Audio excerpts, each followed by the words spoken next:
Paz e graça para você ligado nessa emissora. Iniciamos agora o seu programa de reflexão, entrevistas e debates de todas as noites, que mais uma vez vai discutir as controvérsias ligadas à soberania de Deus e seus decretos eternos e as histórias relatadas na palavra de Deus, que muitas vezes parecem confrontar o que determinados grupos ensinam. Por exemplo, é muito comum ouvir, mesmo aqui no programa, que Deus, por ser soberano, decretou na eternidade tudo o que haveria de acontecer no universo, não apenas no nosso planeta, já que Ele cuida de tudo. Como temos dito aqui, nas vezes em que esse assunto vem à baila, há um conceito de que nem as árvores ou nem as folhas das árvores, né, se mexem se não for pelo poder de Deus. Havia um hino que falava isso, né? Jesus disse que nem um passarinho cai sem o consentimento do Pai. Então, podemos crer que Deus decretou tudo na eternidade. Porém, quando a gente vai para as páginas das Escrituras e começa a ler as histórias das pessoas envolvidas com Deus, nós nos surpreendemos com algumas coisas. Hoje nós vamos focalizar o caso do primeiro crime aqui no nosso planeta. A segunda grande tragédia. A primeira foi a queda e a segunda, uma decorrência direta dela. O primeiro ser humano nascido no planeta, Caim, torna-se assassino, né, homicida do segundo, seu irmão, Abel, pelo motivo mais antigo que existe no universo, que é a inveja. Ora, nessa narrativa, nós percebemos de forma muito clara no texto de Gênesis, no capítulo número 4, que Deus tenta impedir a morte de Abel. Mas se a morte de Abel já fazia parte dos decretos de Deus e dos planos de Deus, por que ele tentou impedi-la? Está no ar o Vejam Só.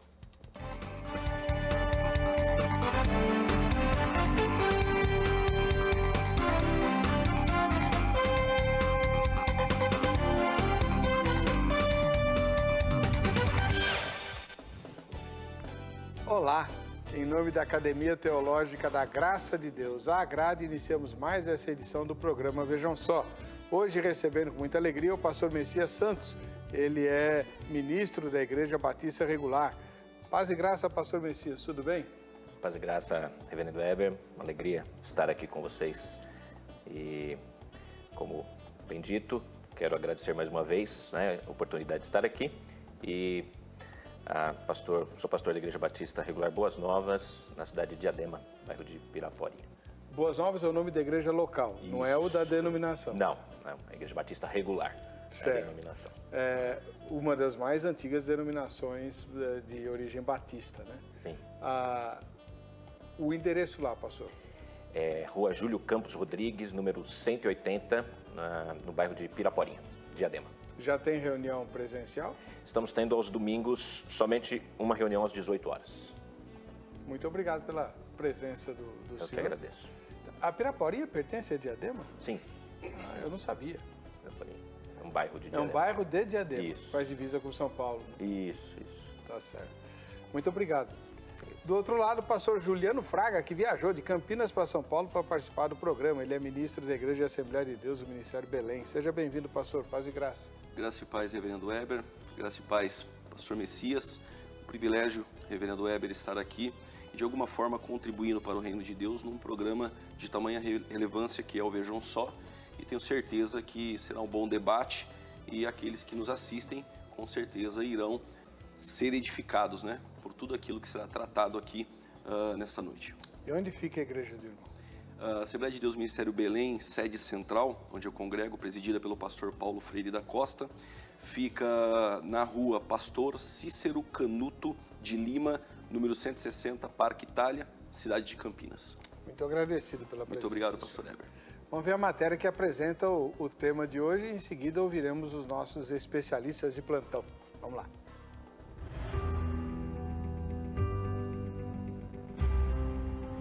Adão e Eva tiveram filhos após serem expulsos do Jardim do Éden. Primeiro Eva concebeu Caim e depois Abel. Abel se dedicava a cuidar de ovelhas e Caim era agricultor.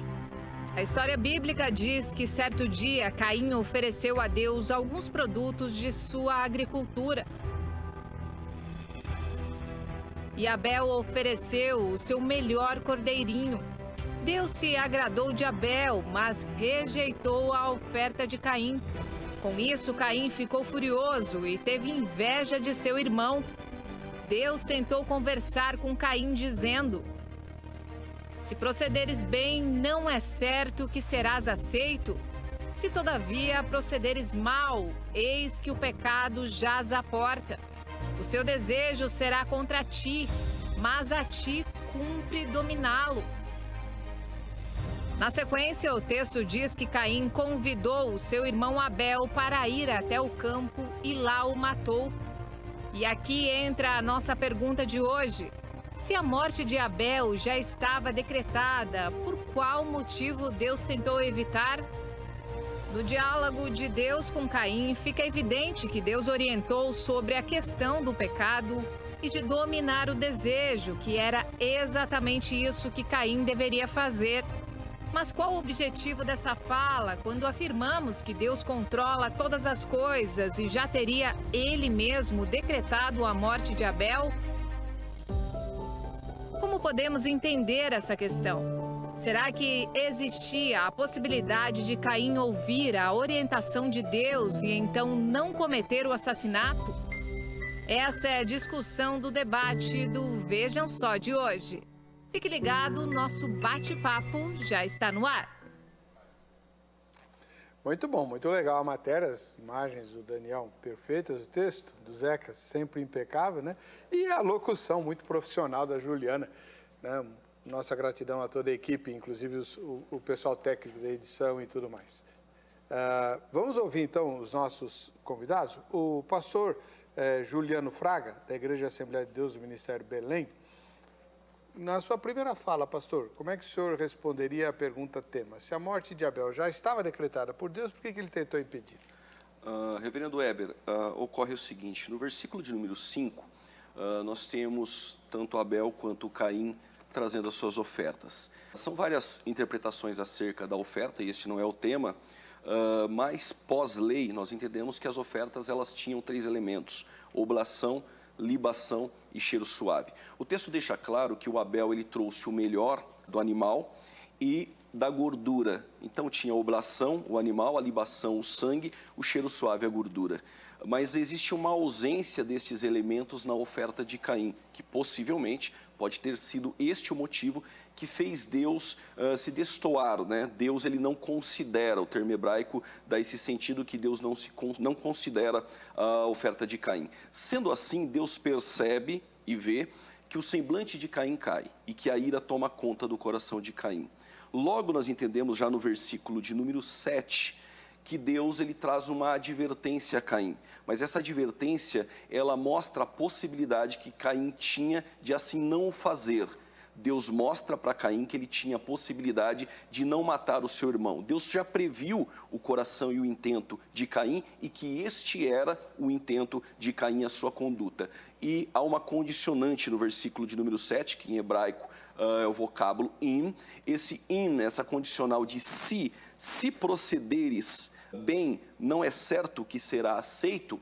Logo, Deus não está brincando aqui com Caim.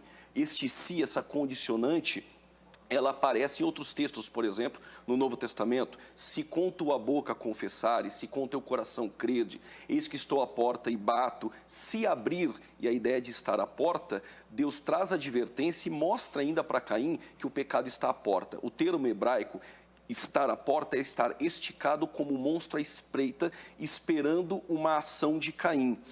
E Deus ainda diz o seguinte para Caim, que você pode dominar este pecado. Essa palavra dominar, que é machal em hebraico, traz o sentido de dominar sobre ou ter o governo. Então Caim ele tinha a possibilidade de assim não fazer. Claro, Deus ele tenta impedir, Deus já sabia de antemão, de forma exaustiva, que Caim ele iria matar o seu irmão. Mas como as obras de Deus são acompanhadas de justiça, ele mostra para Caim que ele tinha a possibilidade de assim não fazer, e no decorrer do programa nós entraremos em alguns desdobramentos. Muito obrigado pela sua contribuição. Amém. E tem uma contribuição aqui, Heber, me permita, eu trouxe essa obra, o senhor já conhece, mas fica para sorteio no programa. Ótimo. O pastor Juliano participou comigo de um programa de rádio recentemente, né? Lá na Musical, não foi? Isso. E falando sobre escatologia, e ele mostrou o livro lá, e eu dei uma cantada nele, né? Para a gente ter presença para os nossos telespectadores no Vejam Só, quem assiste o Vejam Só. Amém. Muito obrigado, viu, irmão? Imagina. Vamos ouvir agora o pastor Messias Santos. Ele é de uma outra corrente teológica, ministro da Igreja Batista Regular, é uma das igrejas históricas, bastante conservadoras, né? Já foram mais, né? No tempo que o senhor fez o seminário, tinha que ir de social? Não, já tinha mudado isso já. Era aqui na Avenida Ipiranga com São João. Isso, com São João. Tempos assim que era complicado, né? Não podia usar tênis, tinha que usar... Os alunos, imagine só. Vai lá, pastor, como é que o senhor responde? Joia. Bom, em primeiro lugar, quero mais uma vez agradecer e cumprimentar o pastor Juliano, perdão não ter cumprimentado no início, e também, antes de responder, hoje eu sou professor do Seminário Batista Logos, né, que era o Batista Regular. Ali no Jabaquara. Lá no Jabaquara hoje, né? Mais perto também para mim hoje, em Diadema. Bom, em relação à pergunta colocada e a minha resposta inicial eu entendo que Deus é aquele que conhece todas as coisas, Ele sabe todas as coisas e planejou todas as coisas, conforme o texto de Efésios, capítulo 1, onde o apóstolo Paulo vai nos dizer que Ele faz todas as coisas conforme o conselho da sua vontade. O profeta Isaías também vai nos dizer que Ele é aquele que anuncia o fim desde o princípio. Então, Ele é o Senhor de todas as coisas, Ele é o Senhor da história, Ele é o dono da história. E neste caso aqui, é óbvio que também ele havia planejado todas as coisas desde o início da criação. E como foi colocado aqui pelo pastor Juliano, e em relação, também quero puxar um pouco, né, do início dessa história de Caim, quando Deus realmente rejeitou, né, o seu sacrifício, aquilo que ele trouxe, né? E como foi bem colocado, nós temos aí diversas correntes sobre este assunto, ou não se chega talvez a um denominador comum, mas não é de fato o nosso assunto principal aqui. Mas de fato podemos ver que Deus rejeita a oferta de Caim, mas é interessante que nessa conversa de Deus com Caim, após o semblante dele descair, nós vemos um padrão de Deus que vai se repetir nos 4 eventos pós-queda, né, que é o assassinato de Abel, a questão dos filhos de Deus se unirem com as filhas dos homens, também no dilúvio e na Torre de Babel. Esses 4 eventos pós-queda, nós temos um padrão que Deus ele age, né? O padrão ele vai mostrar primeiro que há um pecado, diante desse pecado há uma fala de juízo, né? Deus ele traz uma fala de juízo para aquelas pessoas. E, no entanto, antes de Deus executar o juízo, ele dá um sinal da graça, como ele fez com Caim, falando a Caim, né, essa questão de se ele ouvir a voz do Senhor, se ele se arrepender e mudar, então o pecado não o dominaria, né? Eu vejo esta questão como o que nós chamamos de responsabilidade humana. Embora Deus seja soberano sobre todas as coisas e dono de toda a história, Ele não deixa de imputar a responsabilidade para o homem. Senão nós estaríamos dizendo que Deus faz do homem um robozinho e Deus então apenas manipula todas as coisas, né? Então nós temos aqui a responsabilidade humana. Deus ele está advertindo Caim, porque Caim seria responsabilizado pelo seu próprio pecado. Bom, daqui a pouquinho a gente vai começar a apertar os dois para espremer, né, e saber mais a respeito disso. Mas antes você se manifesta aqui no Vejam Só. Temos a nossa enquete lá no Instagram. Instagram, @programa Vejam Só. Vamos lá. A morte de Abel, assassinado por Caim, fazia parte dos decretos eternos de Deus? Na sua opinião, evidentemente, né? sim, Deus já havia planejado e decretado a morte de Abel, assassinado por Caim, ou não. Deus, essa morte não fazia parte dos decretos eternos de Deus. Sim ou não? Responda ao final dessa edição, a gente vai ver o resultado parcial da nossa enquete. Vamos lá. Pastor Juliano, na sua fala, o senhor disse que Deus previu a morte de Abel, né? Ele não decretou, ele, na sua presciência, ele enxergou o que Caim iria fazer. Como é que o senhor responderia ao argumento usado pelo pastor Messias, de que lá em Efésios, capítulo 1, está escrito que Deus faz tudo conforme o conselho da sua vontade. Então não é baseado no que ele prevê, mas no que ele decreta, segundo a opinião dele. No arminianismo, nós entendemos que Deus, ele é soberano, mas não necessariamente ele precisa decretar todas as coisas para assim o ser. É claro que nós entendemos, isso é bíblico, que existem decretos de Deus. Deus decretou criar o universo. Deus decretou a encarnação do Verbo. Deus decretou que Jesus vai voltar. E Deus decretou que na consumação de tudo, Ele irá governar, irá reinar. Mas não necessariamente decretar todas as coisas, como, por exemplo, no texto específico, no livro 1, capítulo de número 6, parágrafo 16, as Institutas, Calvino, ele faz uma exegese e ele vai dizer o seguinte, que o dominar não era Caim dominar o pecado, mas era Caim dominar sobre Abel. Então Deus decretou esse assassinato. Logo eu entendo que o Deus que diz não matarás, ele acaba sendo roteirista deste assassinato. E isso é inevitável, indubitavelmente, não vai respingar no caráter de Deus. Logo, se Deus decreta todas as ações, o estupro, o assassinato, logo isso acaba levando Deus a ser o autor de tudo isso. O mesmo Deus que diz não matarás é o roteirista desse assassinato. Quanto ao texto de Efésios, capítulo de número 1, eu não entendo que dá para se fazer uma exegese com Efésios 1 com esse texto. Esse texto mostra claramente a possibilidade que Caim tinha de não fazer o que ele fez, isso é claro no texto. Em Efésios 1, está falando sobre a predestinação, mas você observa que em Efésios 1, o termo que aparece em toda a perícope do capítulo 1 é o seguinte, nele, os que estão nele, os que estão nele. Aqueles que estão nele, em Cristo, estes estão predestinados, tanto no versículo 3, a receber as bênçãos que estão nas regiões celestiais, e ali nós temos remissão, redenção, adoção, e com o destino selado, enquanto estiver nele, para ser predestinado à vida eterna.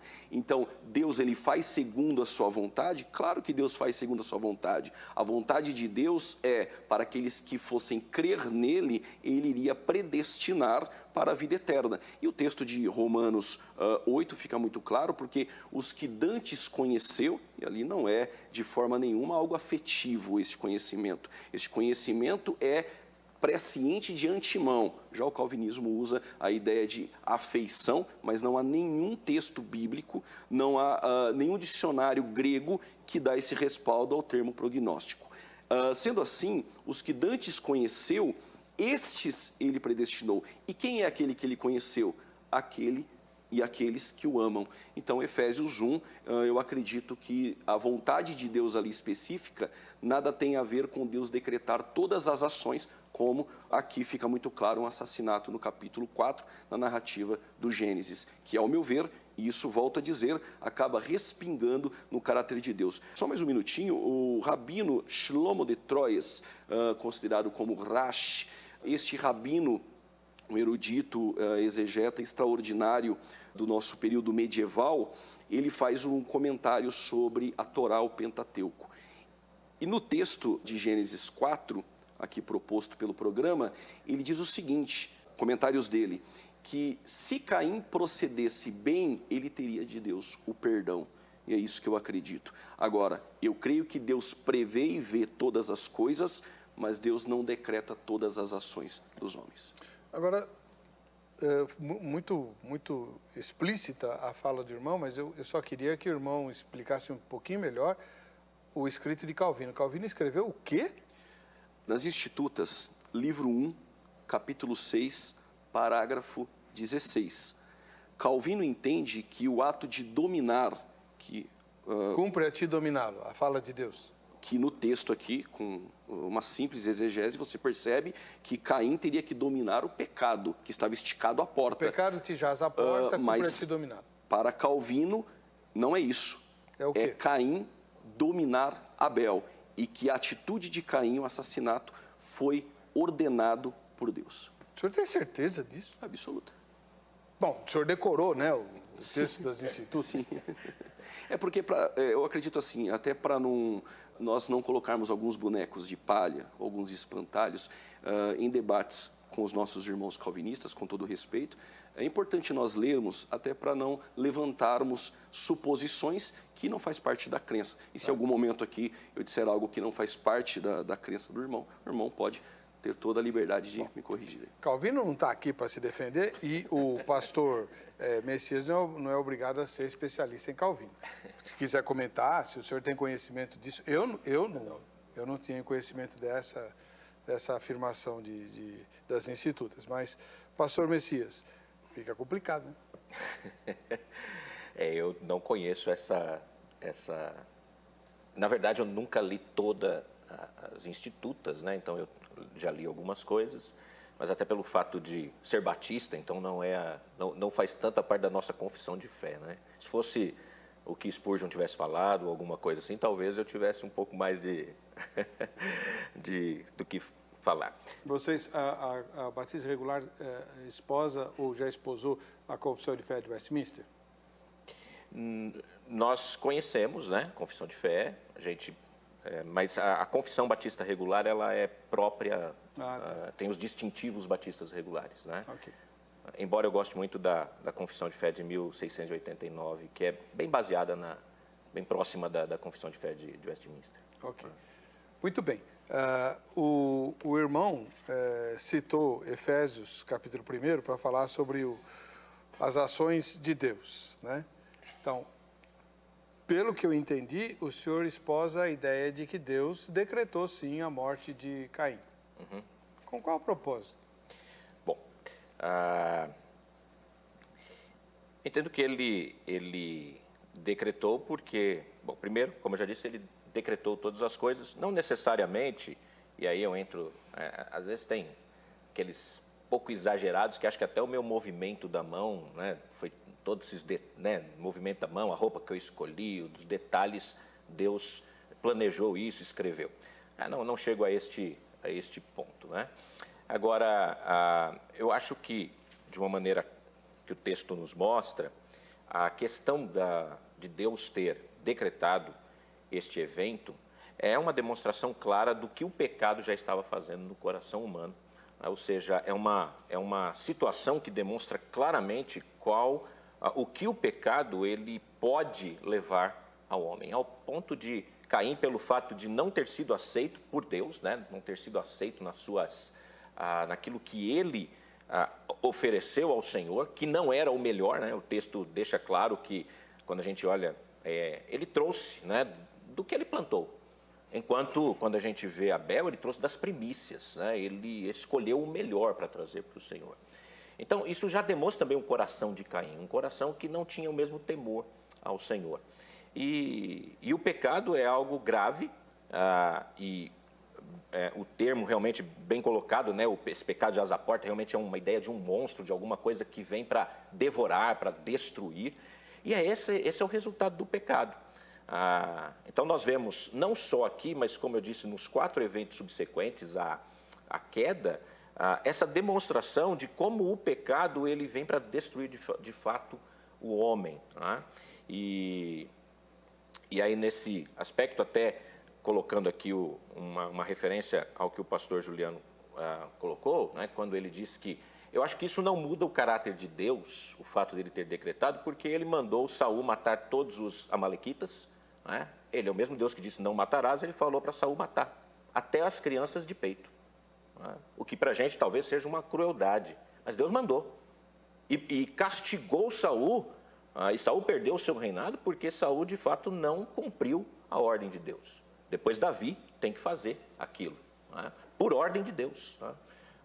Quando nós lemos lá por exemplo, e isso é resultado porque lá em Cades Barneia, né, os amalequitas não deixaram os israelitas passarem, então Deus falou, eu vou extinguir a memória de Amaleque, né, eu vou destruir. Então, na verdade, eu acho que isso não muda o caráter de Deus, o fato dele determinar estas coisas, porque é resultado do pecado, é resultado do fato do homem ser pecador e rejeitar constantemente a bondade de Deus. Né?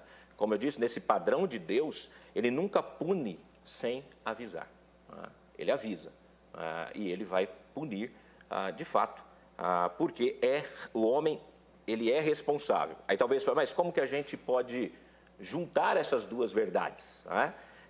E aí eu cito Spurgeon, né? A gente não reconcilia dois amigos, né? Eles caminham juntos, lado a lado, são duas linhas que nós podemos ver nas Escrituras, tanto o pecado e a desgraça humana, quanto a graça de Deus também, avisando o homem. E nesses dois caminhos, a gente não consegue, aos nossos olhos aqui, humanos, trazer uma definição exata de como isso se coaduna, mas eu vejo as duas linhas nas Escrituras, mostrando que Deus é soberano e é aquele que determina as coisas, e ao mesmo tempo esse Deus, ele fala ao homem e ele então responsabiliza o homem por seu pecado, porque o homem foi avisado.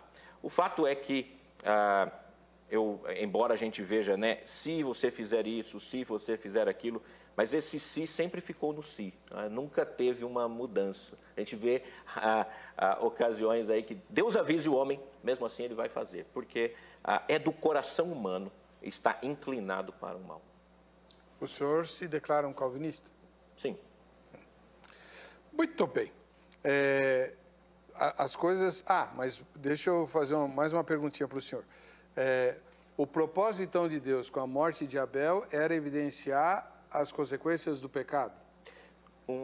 Podemos dizer que um dos propósitos está, claro que evidencia as consequências do pecado e da responsabilidade do homem. O senhor aceita essa resposta?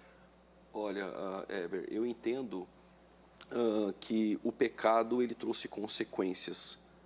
Uma delas, a depravação total. O homem ele foi afetado em todas as esferas.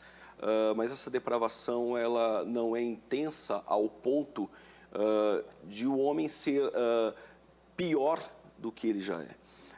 Mas eu também entendo, e o próprio Armínio vai dizer isso, que o livre-arbítrio, a liberdade humana, ela não aperfeiçoa o homem.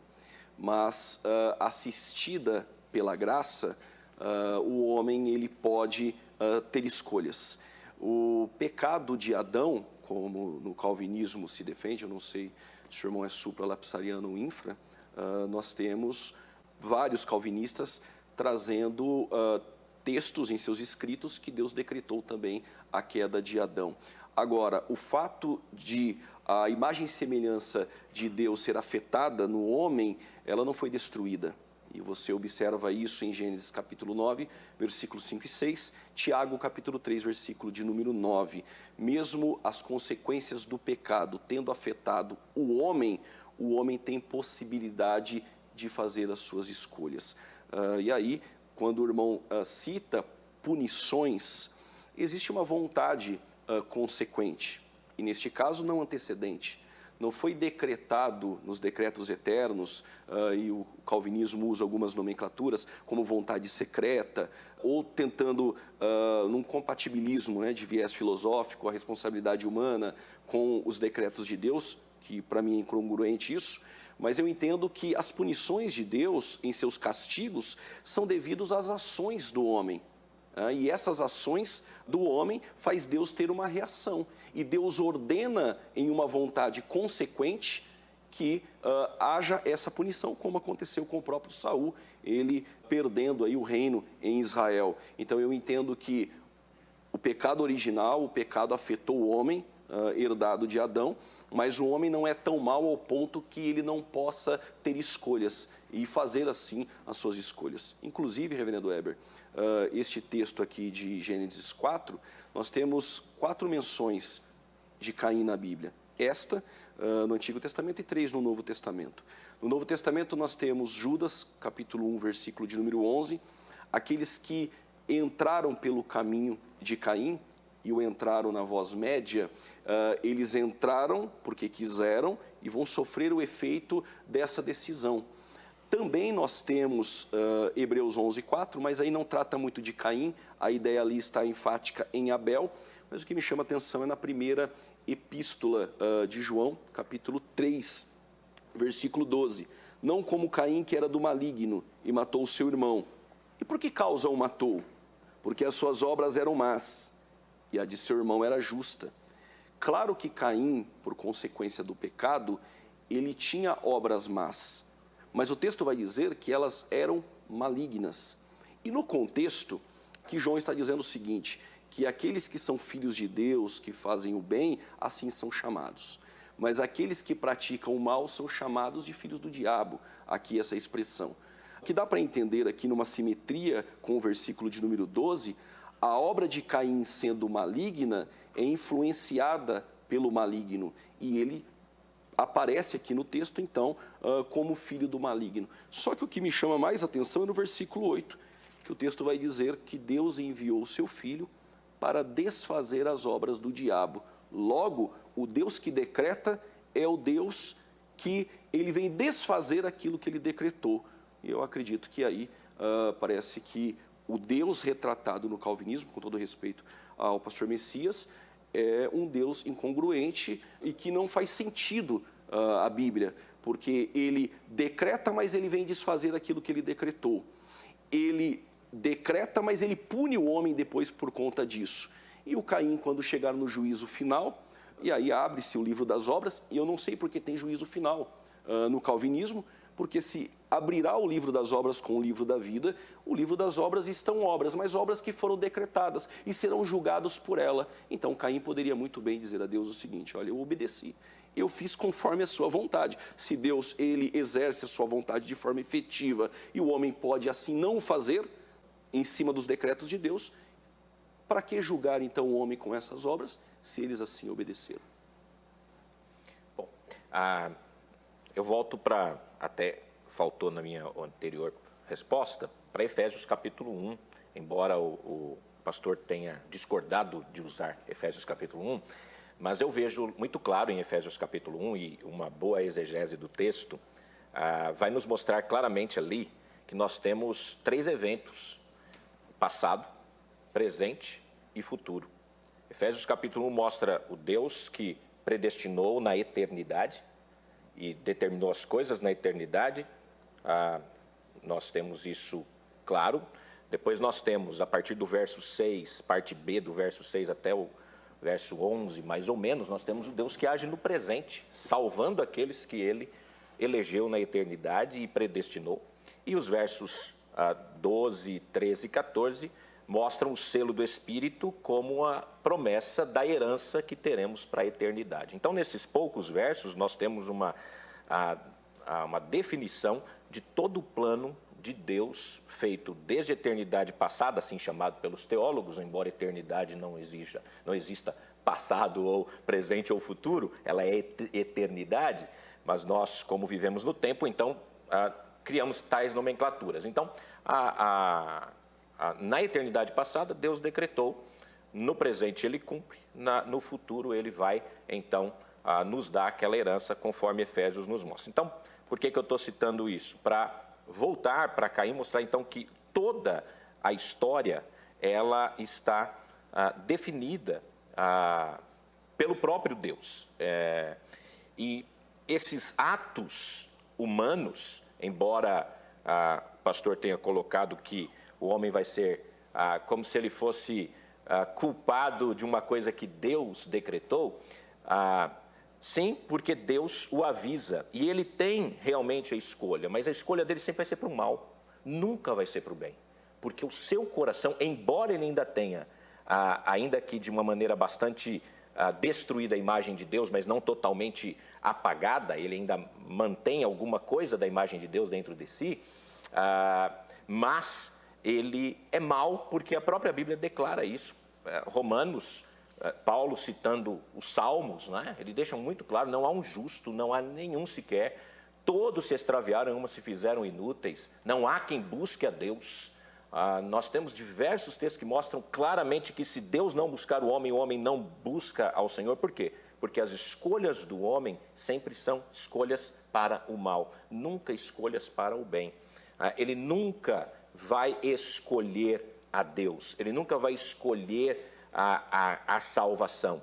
Se Deus não intervém, se Deus não muda o coração do homem, é impossível que esse homem possa buscar a Deus. E no caso de Caim, Deus o avisou e ele claramente rejeitou o aviso de Deus, porque é da sua natureza rejeitar a bondade. Ele vai sempre partir para aquilo que é mal. Então, bom. Claramente. Já vou lhe fazer uma pergunta que no próximo bloco o senhor vai responder. Se toda decisão humana é má por natureza, por que há homens na Bíblia que ouviram Deus e obedeceram como Abraão, logo depois dos relatos envolvendo os pré-diluvianos? Bom, a gente vai para o intervalo, já a gente volta, mas anota aí o telefone da grade, liga amanhã no horário comercial para você vir estudar a Palavra de Deus conosco. 0 Operadora 11 3115 0819. A grade tem uma infinidade de cursos e uma infinidade de filiais. O curso bíblico presente em todas as filiais, os outros dependem do lugar. Então, qualquer lugar do Brasil, amanhã você liga no horário comercial 31150819 em São Paulo e se informa como a grade pode ajudar você. A gente volta já.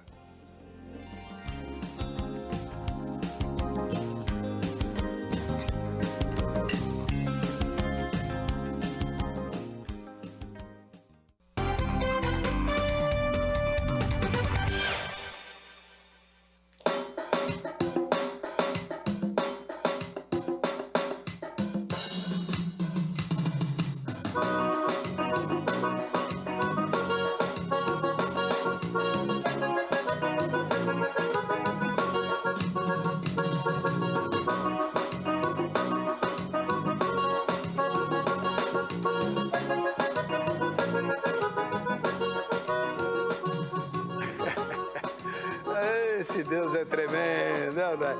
Esse aí é o Valdinei. Daqui a pouquinho eu vou falar e vou te explicar quem é Valdinei. E muito legal essa participação. Depois ele volta aí, você já vai ver. Esse momento do programa é o mais divertido, mais gostoso e mais bonito, não por minha causa, por você, né? Você aparece aqui no Vejam Só, quem assiste ao Vejam Só. Inclusive, uma participação premiada, né? Nós temos presentes para você. Como é que você faz para participar? Manda a sua foto ou o seu vídeo com sugestão de temas ou convidados para o e-mail vejamsó@rittv.com.br. Muito fácil de fazer isso via e-mail, tá bom? Caso você queira discutir o tema, um tema específico de hoje, por exemplo, se você quisesse ter participado hoje, você tinha que mandar antes pelo WhatsApp. Um videozinho, ó, eu acho que Caim matou Abel porque... sei lá, eu também não sei porque Caim matou Abel, né?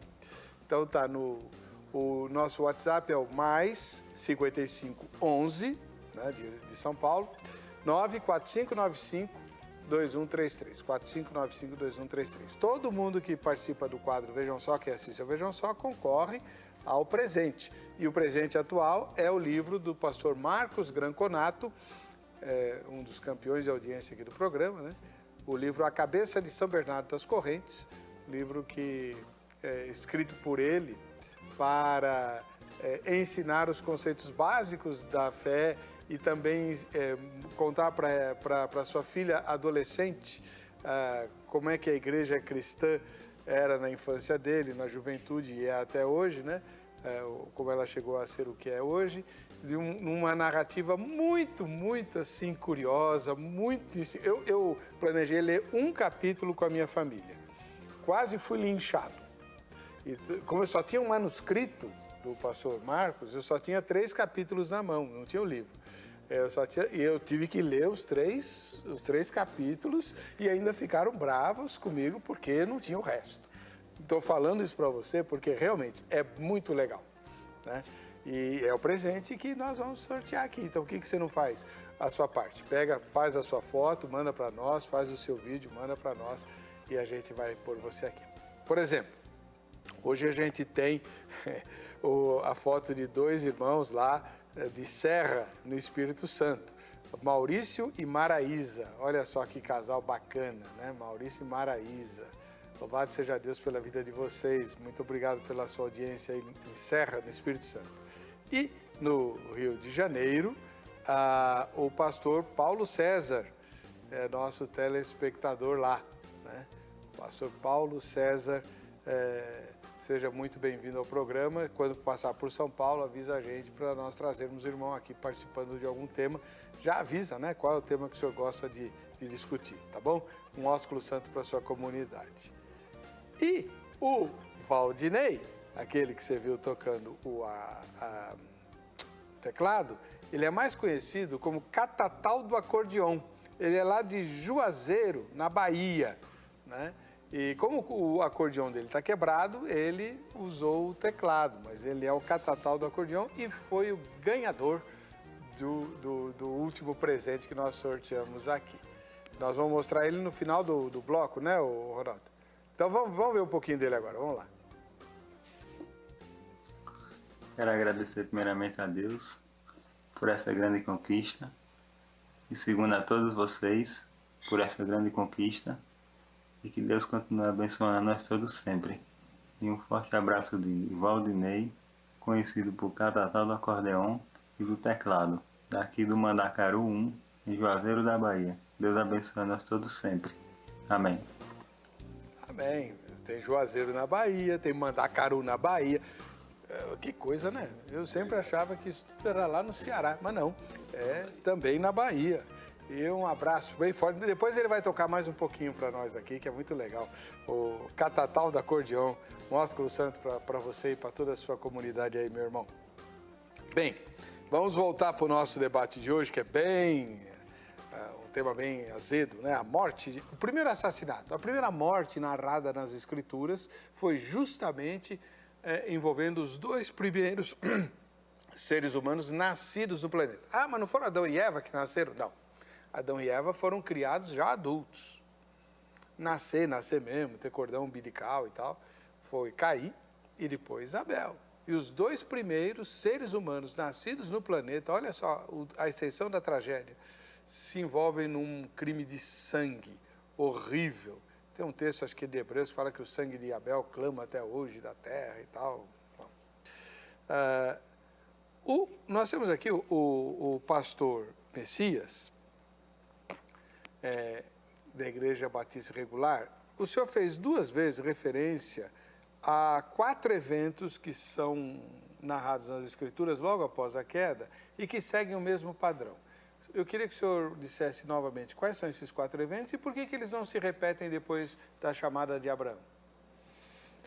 Bom,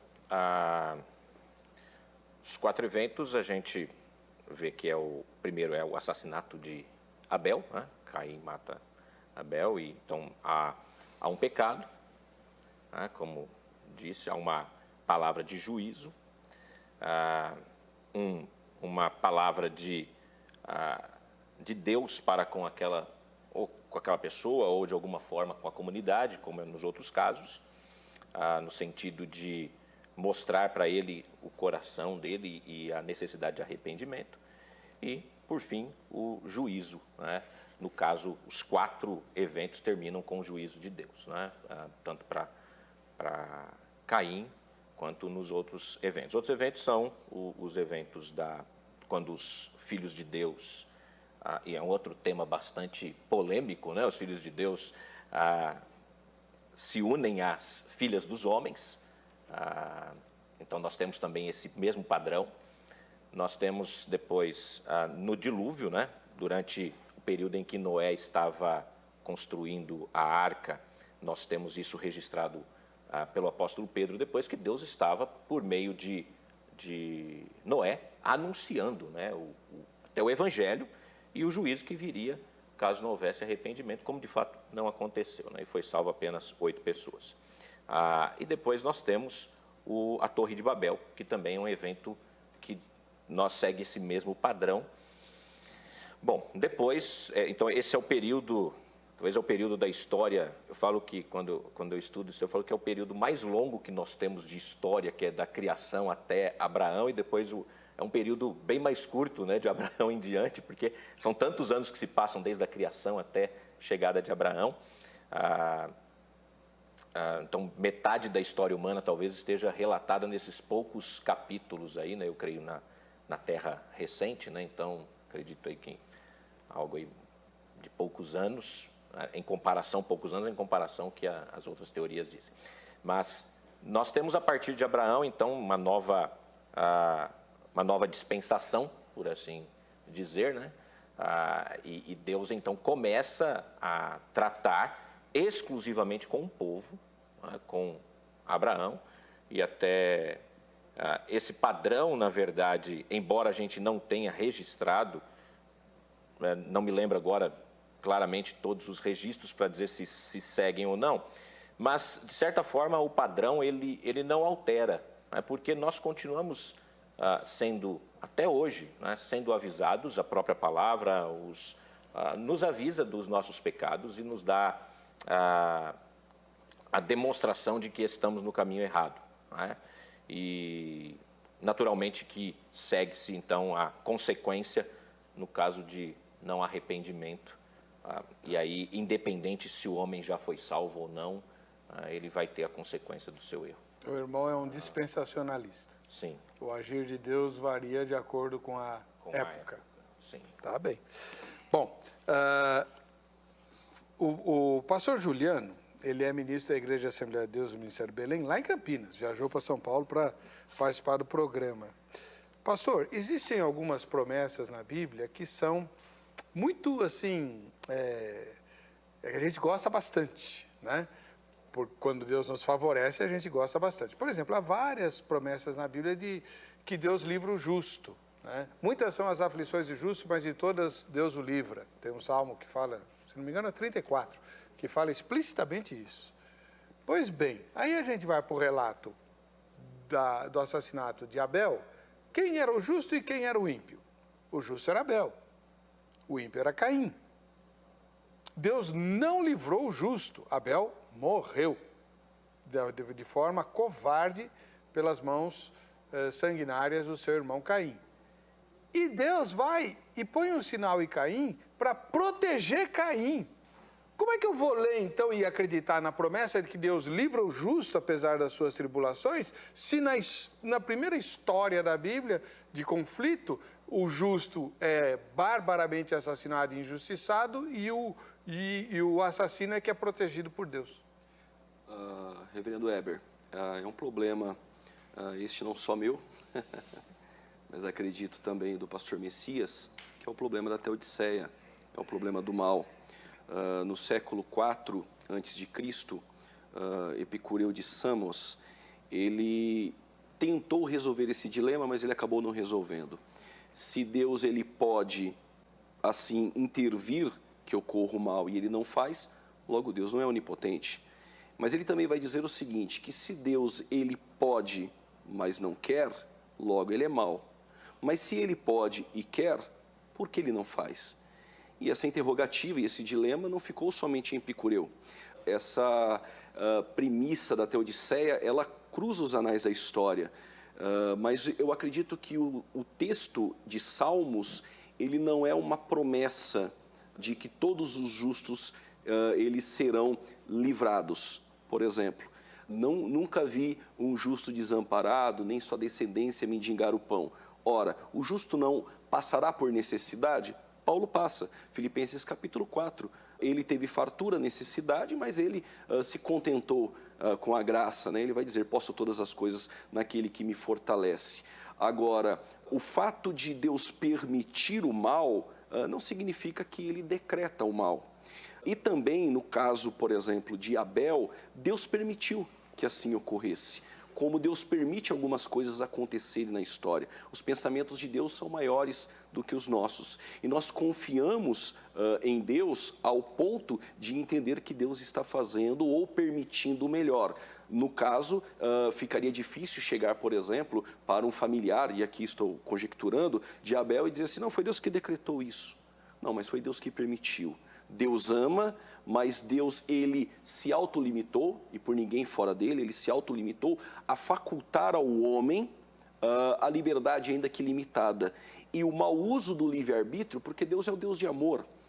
O próprio Armínio, quando ele escreve para Francisco e depois Gamaro, ele também vai escrever a William Pakers, ele vai dizer o seguinte, que o poder de Deus sempre está atrelado e acompanhado com a bondade de Deus. Só há relacionamento e liberdade humana se haver amor. E Deus é um Deus de amor. E um Deus de amor permite que suas criaturas tomem as suas liberdades, e assim Deus permitiu que acontecesse isso com Abel. Mas Abel é mencionado na Galeria da Fé, em Hebreus 11, e ele herda a salvação. Então Deus permite algumas coisas acontecerem neste mundo, mas o melhor para Abel estava, que é alcançar a eternidade. E esse dilema, pastor Heber, não é um dilema também só nosso. Quando os caldeus invadiram Jerusalém por 3 vezes, 606 a.C., 597 e 586, destruindo o templo, saqueando os utensílios, destruindo todos os muros e a glória foi embora, Abacuque é um daqueles que está no cativeiro. E Abacuque, no capítulo 1, ele está exatamente fazendo as mesmas perguntas que nós aqui. Por que tudo isso nos sobreveio? Por que o Senhor permite que o justo sofra e os caldeus invadam Jerusalém e nós estamos em opróbrio? Deus não responde. No capítulo de número 2, o que ele faz? Ele vai orar numa torre de vigília e Deus responde. O que Deus respondeu para ele? Não é aquilo que está em igrejas neopentecostais. Olha, Deus vai te dar vitória, Deus está mudando o quadro. Não. Deus falou assim para ele, o justo viverá pela fé. E o que é viver pela fé? É não entender o porquê Deus permite a morte de Abel, não entender porque Deus permite o templo ser destruído, os caldeus invadirem Jerusalém por 3 vezes, mas ir para o capítulo de número 3 e cantar sem ver aquilo que Deus irá fazer. E qual é a música? Ainda que a figueira não floresça, não haja frutos na vide, produto da oliveira minta, não haja mantimento no campo e nem vaca nos currais, todavia eu exultarei com alegria o Deus da minha salvação. Bela aula. Agora, pastor, então eu não vou fazer essa pergunta para o senhor, porque acho que a resposta foi muito boa, mas eu queria fazer uma outra. O senhor tem enfatizado que se o homem tiver que escolher, ele vai escolher mal, né? O pastor da Assembleia de Deus menciona que o homem pode escolher. Por isso que Deus falou para Caim, né? Caim podia ter tomado outro rumo, pelo Sim, que o senhor tem dito. Até interrompendo, quando o pastor Messias, com propriedade, diz, Deus sempre adverte, o Amós disse isso, né? Que Deus sempre avisa os seus profetas antes. O problema é que a advertência não vale, porque Deus está advertindo, mas ele já decretou. Essa advertência, ao meu ver, é sem sentido. Tá, mas o pastor Juliano crê que a advertência poderia ter suscitado efeito. Com certeza, poderia.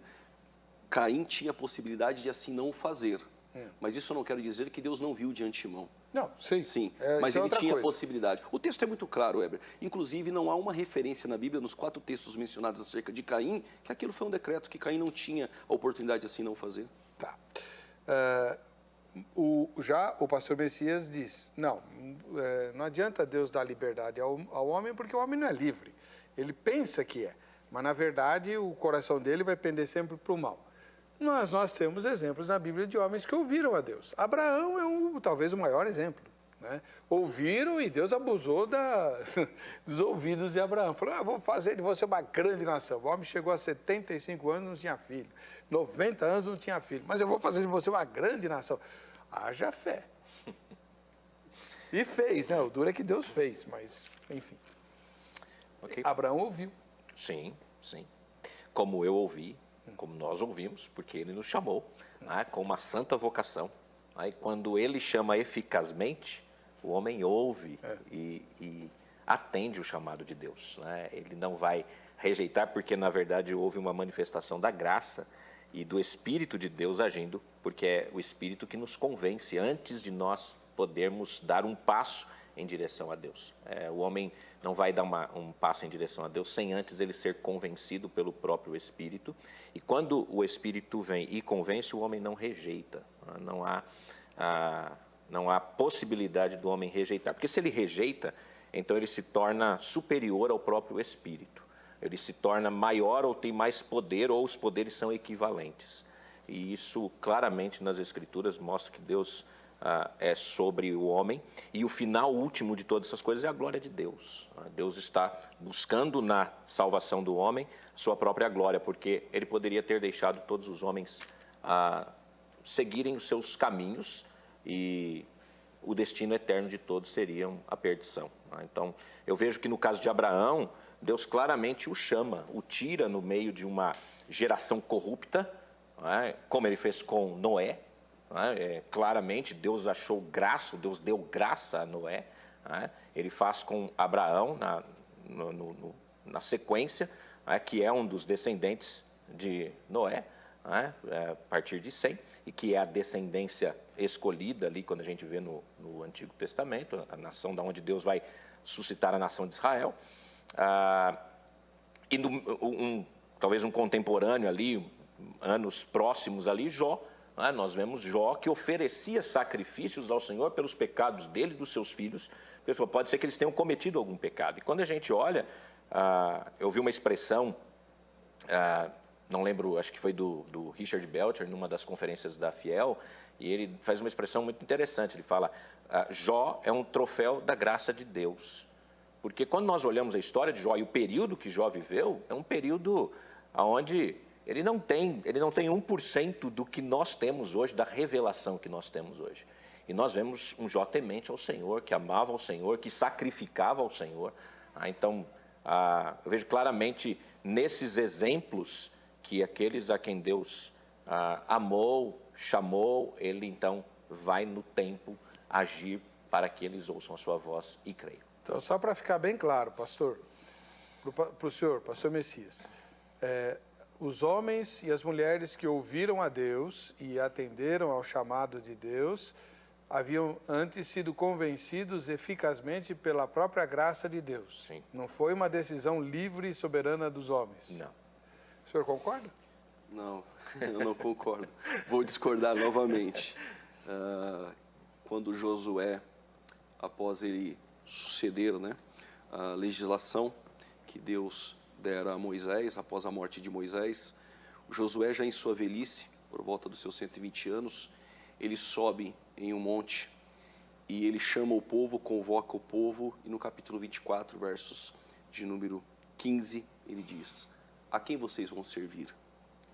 Nós temos na Bíblia vários exemplos de Deus mostrando ao homem que ele pode aceitar, mas ele também pode assim não o fazer.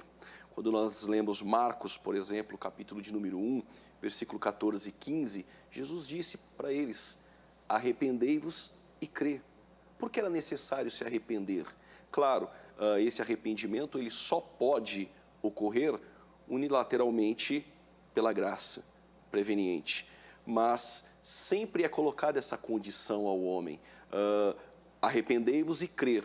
Mas o problema é que no calvinismo a regeneração antecede a fé. E aí você não encontra esse conceito na Bíblia. Você vê sempre Jesus chamando eles ao arrependimento, João Batista chamando ao arrependimento, Pedro chamando ao arrependimento, e até no período tribulacional, bom saber que o irmão é pré-tribulacionista, um anjo vai chamar ao arrependimento. Ora, se é eficaz, por que chamar ao arrependimento? Outro ponto, recompensas, punições, mandamentos, tudo isso perde o sentido se for tudo de forma eficaz, como por exemplo, maldição ou bênção, Deuteronômio 28. Como ver isso? Tudo isso perde o sentido dentro do prisma calvinista se o homem já é, por direito, por decreto, de forma eficaz, ele não tem escolha de dizer não. Assim como ele não pode dizer sim se Deus decretou ou não. E aí nós vamos para Judas Iscariotes, por exemplo, é a mesma coisa. Ele não poderia não fazer aquilo que ele fez. E como nós vamos enxergar isso? E me assusta o calvinismo, por exemplo, Sproul, em Eleitos de Deus, página 22. Portanto, devemos concluir que Deus pré-ordenou o pecado. Institutas de Calvino, livro 1, capítulo de número 17, seção 5.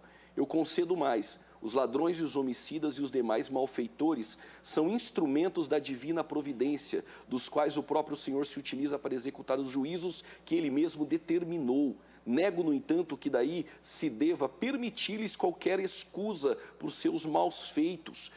John Piper vai dizer que a catástrofe que aconteceu nos Estados Unidos em setembro, das Torres Gêmeas, foi Deus que decretou.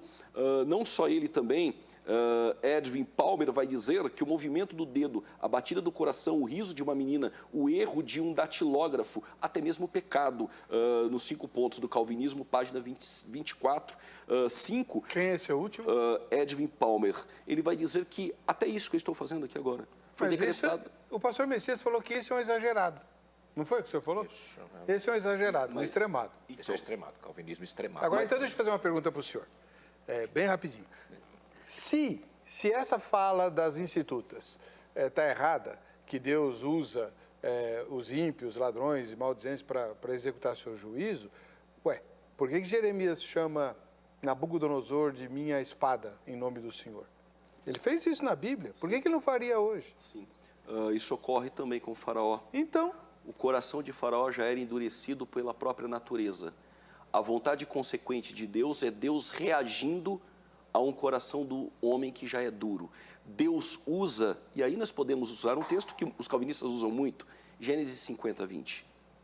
Os irmãos de José intentaram mal contra ele, mas Deus tornou o mal em bem. Deus extrai desse mal propósitos maiores. Não é Deus que decreta. Deus usa, por exemplo, o coração duro, ditador de um Nabucodonosor com o capitão da guarda Nabuzaradã. Deus usa como instrumento, Deus não decreta.